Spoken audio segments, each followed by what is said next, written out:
Sleepy Willow Bud. The air held the promise of green. The heavy winter snow had melted, turning into tiny streams that trickled and sang through the forest. The earth was waking up, singing quiet songs of spring to the roots below. By the edge of a still pond, a willow tree stood waiting. Its branches hung low, like long sleepy arms draped over the water. At the very tips, tiny buds clung tightly.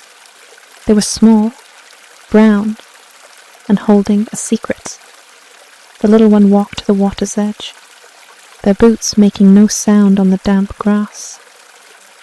"Thank you for waking," the little one whispered. Each bud was wrapped in its own soft, fuzzy coat. It was a tiny blanket, sealed against the last of the cold winds. The little one reached up carefully, fingertips brushing the velvet tips. They felt warm, as if the tree were holding the heat of the sun inside its heart. The water in the pond was like a mirror, reflecting the blue sky and the quiet, waiting tree. Day after day, the little one returned to the pond. At first, the buds stayed closed, patient and still. They weren't in a hurry. But slowly, the silver tips began to peek through the brown coats. Then, pale green feathers started to unfurl, like tiny, gentle hands reaching for the light. The little one sat on a mossy rock and watched.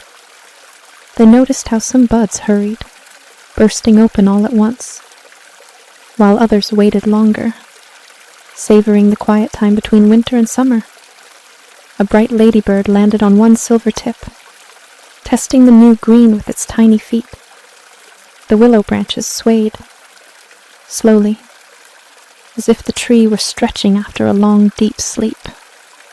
The pond changed every day, moving from brown to silver, to green, to gold. The little one understood something important. Spring doesn't arrive all at once. It whispers through the waiting. It lives in the buds that take their time, and the branches that remember the weight of the snow. When the first full leaves appeared, soft and trembling in the breeze, the little one smiled, not because the waiting was over, but because they had been there to see every quiet moment. "Thank you, Sleepy Willow," whispered the little one, and a single new leaf seemed to shimmer just a little bit brighter in reply. And that was our story for today. Wherever you are, and whatever the day looks like outside, remember there is wonder in the small things. Maybe today you will find your own little treasure, a soft sound, a pretty stone, or a gentle breath of wind. Sleep well or simply enjoy your quiet time. Until we meet again, friend.